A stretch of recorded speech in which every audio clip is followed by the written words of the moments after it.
Peterson and I'm an aeromodeller and an engineer. Join me on a fascinating journey where I show you some of the techniques used in scale aeromodelling. Well, hello modelers. I thought for this video I'd have a look at making a prop. I was going to make just a static prop for spinach.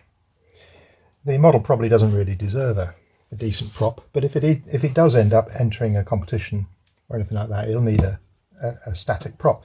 So I thought, why not make a flying prop, a scale prop, but make it a flying prop? So I've got some lovely maple, and I'm going to, a little blemish there, but I don't think it's gone right through. We'll see as we carve it. A nice piece of maple, and I thought I'd go through the process with you, and we'll see how we get on. It should be, if I could find my measuring stick. It's gone AWOL. Where has it gone? There it is. So it should be 16.2 inches in span, 8.1. That's not right. That's not right. Oh, it is. Yes, it is.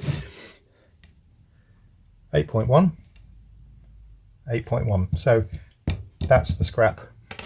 I better make note of that. So what we do is we take our piece of maple, and we also take our 3 view of the propeller, and you scale it to the size that we want.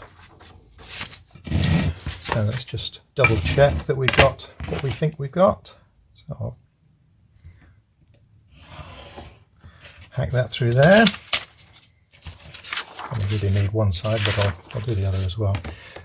Quite often when I do this, I actually only use one of the prints. The reason being, quite often when the 3 views are drawn, they're not symmetrical.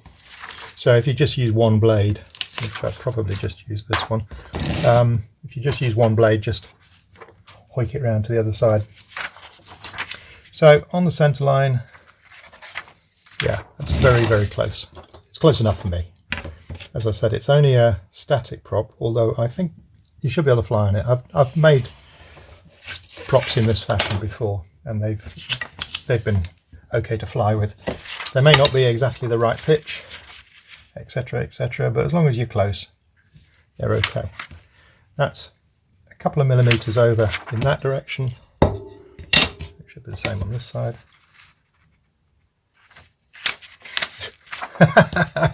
Doing it again. And it's a couple of millimeters over on that side. Just for interest, compare the other blade. It's a couple of millimeters under. So as I was saying, they're not always, the 3 view drawings are not always drawn as accurately as you like. That one's actually very close, so we'll have to cut it out.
So you should end up with something like that. Now, as you'll know, a Gypsy engine, Gypsy major engine,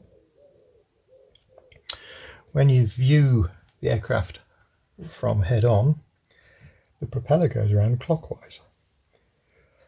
So this is the leading edge.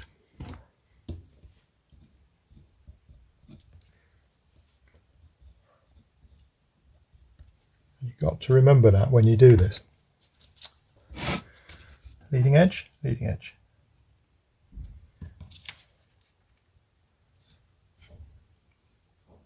What I'm going to do instead is I'm actually going to glue these paper patterns to the wood rather than relying on pencil lines.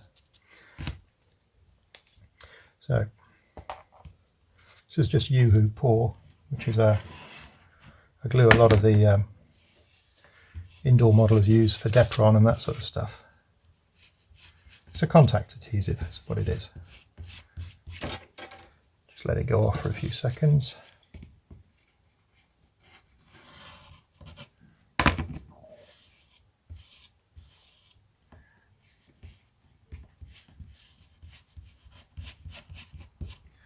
And that should.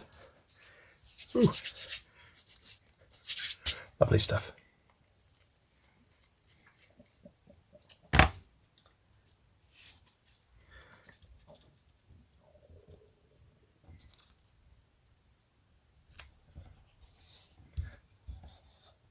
You could also use that photo mount that you saw me using the other day for, can't remember what I was using it for now, but anything like that, any sort of contact adhesive or.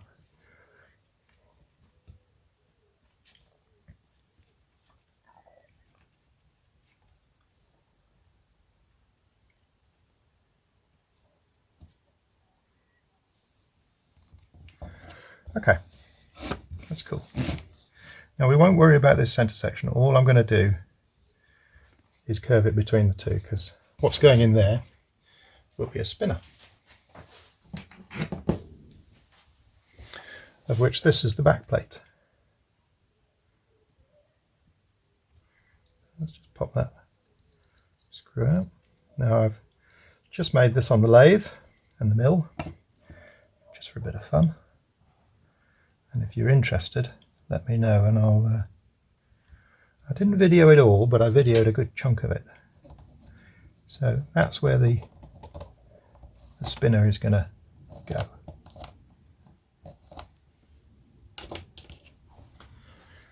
So we don't really need to worry too much about what goes on in here. We just flare or merge the blades in. Okay, so next thing we do is go over to the bandsaw and we cut that out.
And there you can see I've cut out around the edge of the subject, the propeller.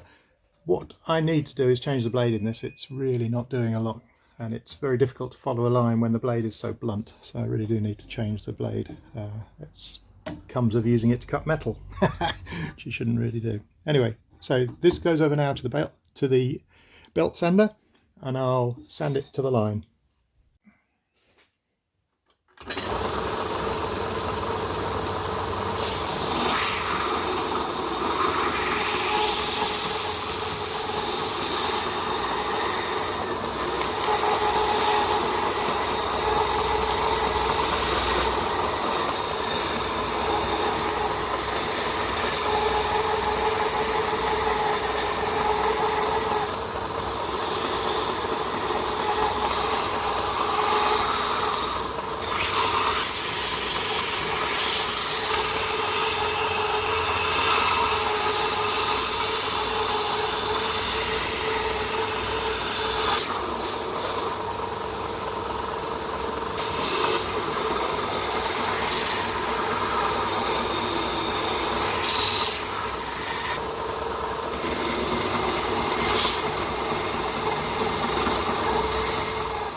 So as you can see, we're back over at the bench again. So that's cut out to the shape. And I think what I might do is try and find the center and drill it, because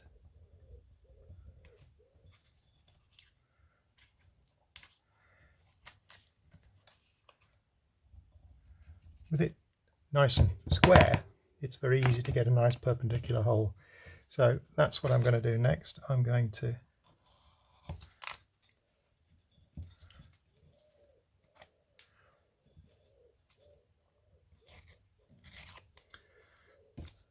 drill that. Even if it is an undersized hole or something like that, it's just something to mark the centre line, and we'll ream it out to size later. Okay, that's the hole cut through. Now the next thing is very important. You must get this right. Leading edge, trailing edge. So this is your scrap. Okay, and at the trailing edge, this is your scrap. Okay, do it again on this one. So leading edge, this is the scrap. And on the trailing edge, this is the scrap. Okay, so what you're aiming to do now is you're going to put a 45-degree chamfer, or whatever pitch you want the prop to be, on here, so that this remains, this vanishes. Okay, so you've got to drive it right down. You're heading for there. So you'll end up with the leading edge right up the top here, and it probably goes something like that, and the trailing edge on the other side.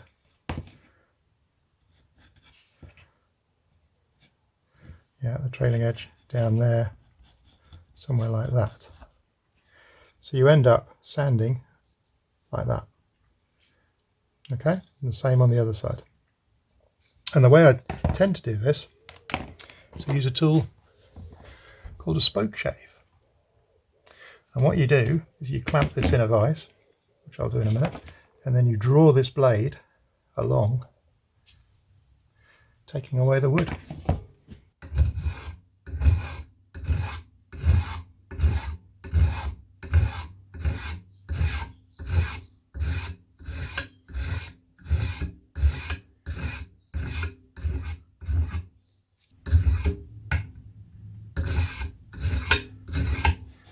As you can see, this is not a quick process. So I'll leave it there, you get the idea. I'm going to do that on that side, and I'll do the same on the trailing edge on the other side. And I'll flip it over and do the leading edges. See you in a bit. Still plodding away. What you do have to remember though, this is the back side of the blade. So the back side, the aerofoil section is under cambered. And then on the front of the blade, the aerofoil is cambered. So you've always got to keep in your mind which side you're looking at and what you're doing. And remember, keep that 45-degree angle. You try to follow this line and that line along the bottom there. Don't worry about this square section, because when you actually thin the blades, that will all close up. So just remember, when you're doing the back, keep it flat. In fact, you've actually got to use the curve of the blade, because it isn't flat, it's actually curved. You've got to use the curve of the blade to hollow it out a little bit. And then on the front, the camber. Okay, I'll keep going, give you an update in a little while. So that's the front and the back roughly hewed out on one blade. Now I'm onto the back, and I'm doing the back of the blade.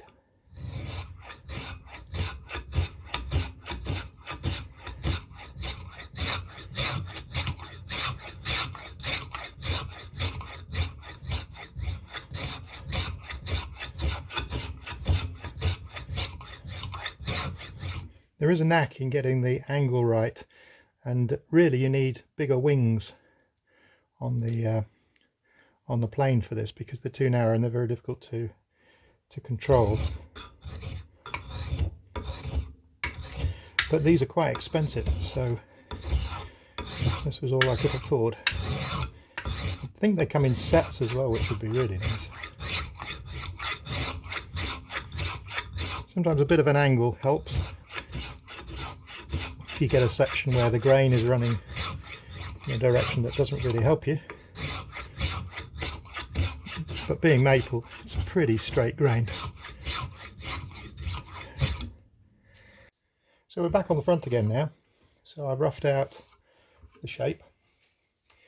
So what I'm going to do now is just round off the leading edge. Just a little bit. Remember, we want an airfoil shape. We don't want a fan. So what I'm going to do is I'm just going to flatten that off a little bit, and then when we come to this tip, it actually makes it thinner just by the act of the process of what we're doing here. And a little bit has to happen just in there as well, just to make it a bit thinner. But that's probably all I'll do on that side. It's important to keep things symmetrical. So do a bit on one side, come and do a bit on the other. Remember, this is the front, so this needs to be a camber. I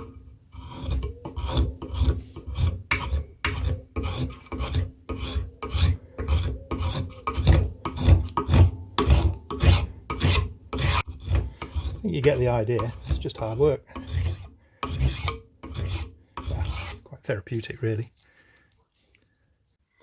Once you've made a real mess of the place, you can't see anything for shavings. It's all very good. Now we have the rough outline of the prop.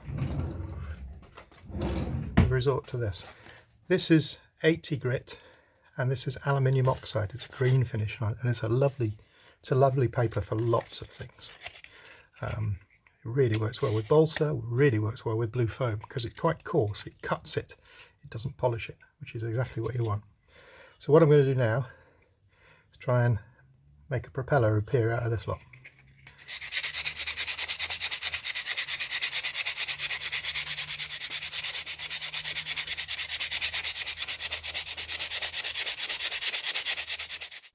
Now, as with most chipmunk props, you've got to be a bit careful around here because they are actually really quite thin on the full size. You've got to honour that and respect it. That is why you're making a scale prop, to try and replicate that. So we're getting there, So join me in a bit when hopefully the propeller has appeared. Okay, so there we go. There's the propeller that was inside that piece of wood. Whether I actually fly the model on it is another matter, but I could do in theory, but I need a static prop more than I need a flying prop. So as you've seen, that's how I shaped it and made it, and then I'll put some primer on it and then some satin black, and then I'll be very carefully balancing it just in case I do want to fly with it. But that's it for this video. I think you get the idea of how to make either a flying prop or just a static scale prop. You'll notice the pitch is fairly coarse.